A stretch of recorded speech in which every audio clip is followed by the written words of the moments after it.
Berbohong itu kerja orang munafik. Parlimen kecoh apabila Ahli Parlimen Pakatan Harapan Kampar, Chong Zimin mendakwa Ahli Parlimen Perikatan Nasional, Ketua Armada Bersatu Wan Ahmad Faisal Wan Ahmad Kamal berbohong di Facebook jika tidak di dalam Dewan. Kata Chong Zimin, Ketua Armada Bersatu mendakwa beliau tidak membuat laporan polis terhadap Datuk Seri Anwar Ibrahim dan pengerusi DAP Kebangsaan Lim Guan Eng, tetapi kenyataan di Facebook berbeza. Wan Ahmad Faisal bangun membantah bahawa laporan polis tersebut bukan dibuat olehnya dan surat telah dihantar kepada Yang di-Pertua Dewan Rakyat Datuk Johari Abdul. Chong Zimin menyoal kembali jika Wan Ahmad Faisal tidak bohong di Parlimen, maknanya beliau berbohong di Facebook. Penjelasan yang macam bagi tidak betul. Sebab semalam macam dalam dewan ini katakan dia sendiri tidak buat report polis. Tapi saya cek Facebook dia di sini.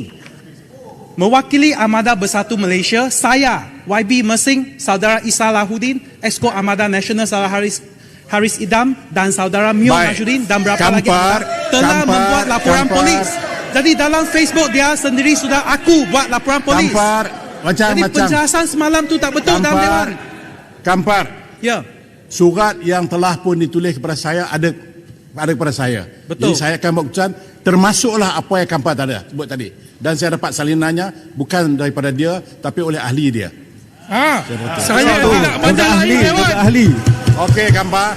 Saya tidak menipu. Kampar, saya dapat. Maksud kalau macam tak tipu dalam dewan, maksud macam tipu dalam Facebook, betul tak?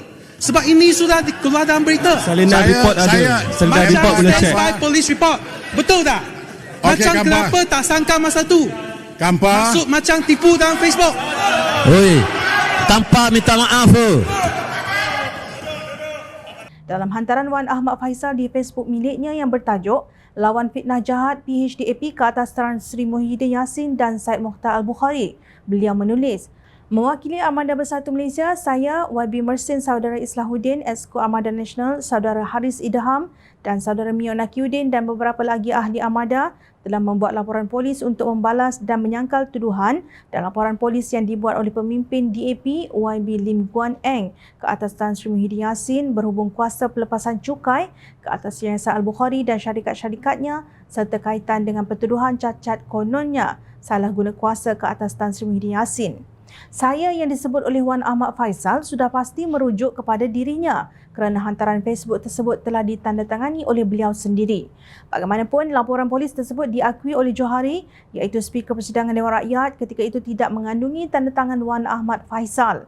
Isnin lalu iaitu 27 Mac, Ahli Parlimen Pakatan Harapan Jelutong RSN Raya menggesa Dewan Rakyat mengambil tindakan tegas terhadap Wan Ahmad Faisal kerana membuat laporan polis terhadap Perdana Menteri berhubung jawapan parlimennya mengenai status pengecualian cukai Yayasan Al-Bukhari.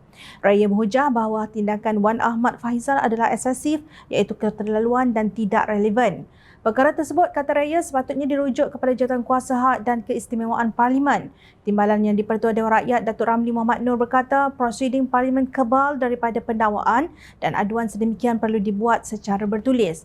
Susulan kenyataan Anwar tersebut, Lim Guan Eng telah memulakan tindakan sivil fitnah dengan memfailkan writ saman dan penyataan tuntutan terhadap bekas Perdana Menteri Tan Sri Muhyiddin Yassin atau nama sebenarnya Mahyadin Mat Yassin kerana didakwa berbohong bahawa beliau telah membatalkan status pengecualian cukai Yayasan Al-Bukhari semasa menjadi Menteri Kewangan.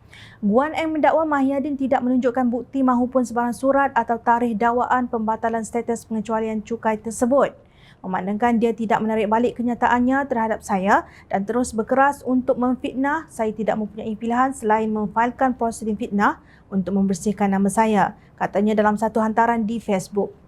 Dalam kenyataan yang berasingan, Guan Eng berkata Wan Ahmad Faisal telah melakukan kesalahan jenayah di bawah Seksyen 182 Kanun Keseksaan apabila membuat laporan polis palsu terhadap Perdana Menteri dan beliau sendiri yang kini dinafikan oleh ahli parlimen macang tersebut. Terpulang kepada parlimen untuk membuat keputusan siapa yang benar, siapa yang bohong dalam urusan duniawi ini. Namun, bagi rakyat di luar parlimen yang memerhati gelagat Wan Ahmad Faisal, nampaknya dengan jelas bahawa beliau menggunakan ahli parlimen Mersing Muhammad Islahuddin, Exco Armada Nasional Haris Idham dan Mio Nakiuddin untuk membuat laporan polis yang didakwa palsu itu.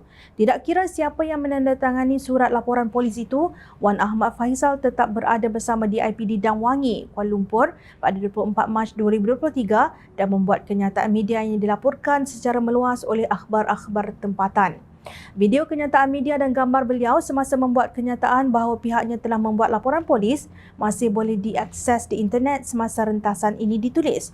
Tidak ada agama yang mengajar pengikutnya untuk berbohong. Dalam Islam, larangan berbohong amat jelas seperti yang disebut Abdullah ibn Mas'ud radhiyallahu an bahawa Rasulullah sallallahu alaihi wasallam bersabda, maksudnya jauhilah kalian daripada sikap suka berbohong kerana berbohong akan membawa kepada perbuatan kemaksiatan dan perbuatan kemaksiatan akan membawa ke neraka.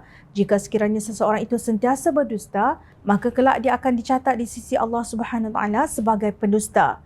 Maka adalah menjadi kewajipan bagi umat Islam menjauhi sebarang pembohongan. Malah dalam satu rencana bersiri minda Presiden PAS Tan Sri Abdul Hadi Awang pada 22 Jun 2018 bertajuk Bencana Berita Palsu, beliau menulis Rasulullah SAW menegaskan bahawa sifat bohong adalah salah satu daripada sifat seorang munafik yang membuahkan pula sifat-sifat keji yang lain.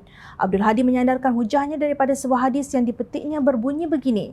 Tanda seorang munafik itu 3, apabila dia bercakap bohong, apabila berjanji dia mungkir, apabila diberi amanah dia khianat. Mengikut riwayat yang lain, sekalipun dia berpuasa dan bersolat, mengikut riwayat yang lain ditambah pula dengan sifat apabila dia bertengkar atau berdebat sifatnya jahat, tidak mahu menerima kebenaran lawannya dan lain-lain.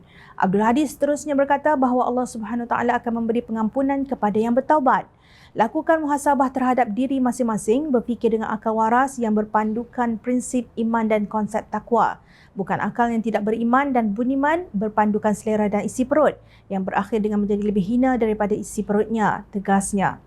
Bukan Jom Channel yang kata, tetapi Timbalan Pengerusi Perikatan Nasional yang Presiden Bersatu menjadi pengerusinya. Tidak kira anda berpegang kepada ideologi apa, umat Islam seharusnya menjadi contoh yang baik menjaga kesucian agama ini dengan mengelak daripada berbohong. Jika ada persoalan atau kekeliruan yang perlu dijawab oleh Perdana Menteri, bersemukalah dengan beliau semasa sesi soal jawab PMQ pada setiap Selasa. Mengapa tak kala itu, kedua-dua pemimpin tertinggi PN membaculkan diri mereka dengan menjadi halimunan? Alangkah malunya apabila pemimpin politik beragama Islam ditegur oleh bukan Islam sebagai berbohong, lebih-lebih lagi di bulan Ramadan. Justru, bertaubatlah wahai pemimpin.